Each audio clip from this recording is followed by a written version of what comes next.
A cold case in Carlisle is back in the spotlight tonight. 5 years after a deadly shooting outside a local American Legion post, a Cumberland County grand jury has charged 2 people with murder, unsealing indictments prosecutors say were years in the making. Thanks for joining us for Fox 43 News at 10. I'm Amy Lentz. I'm Evan Forrester. Fox 43's Sydney Nauman shares the details from those documents and what the district attorney called a long investigation.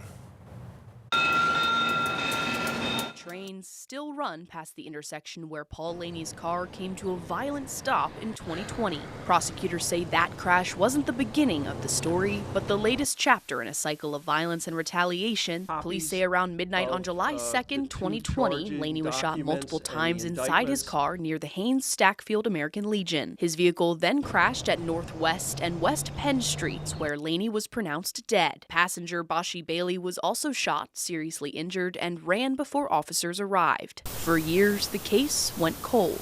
This was a long investigation. Because prosecutors say a prior murder left tensions that would reignite years later. The root of the events that led up to Paul Laney's death can be traced several years prior and involve ongoing disputes between 2 groups of people who either lived or frequented the Carlisle area. One past incident in particular involved the shooting death of DJ Harris in June of 2016. On the night Laney was shot, he used Facebook Live to advertise his presence at the Legion, even sitting in the same booth where Harris was killed. Some people present inside the Legion, including defendant Rochita Mobley, became offended by Paul Laney's actions and had some words with him. Grand jurors allege Mobley then communicated with Warren Bennett II as Laney left the Legion. The grand jury found that Bennett ultimately approached Laney's vehicle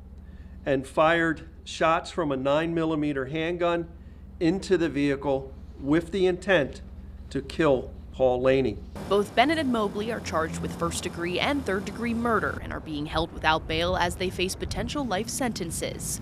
Mobley also faces perjury and obstruction charges. Their first court appearances are scheduled for early March as a case once considered cold now moves forward on a track years in the making. Sydney Nauman, Fox 43 News.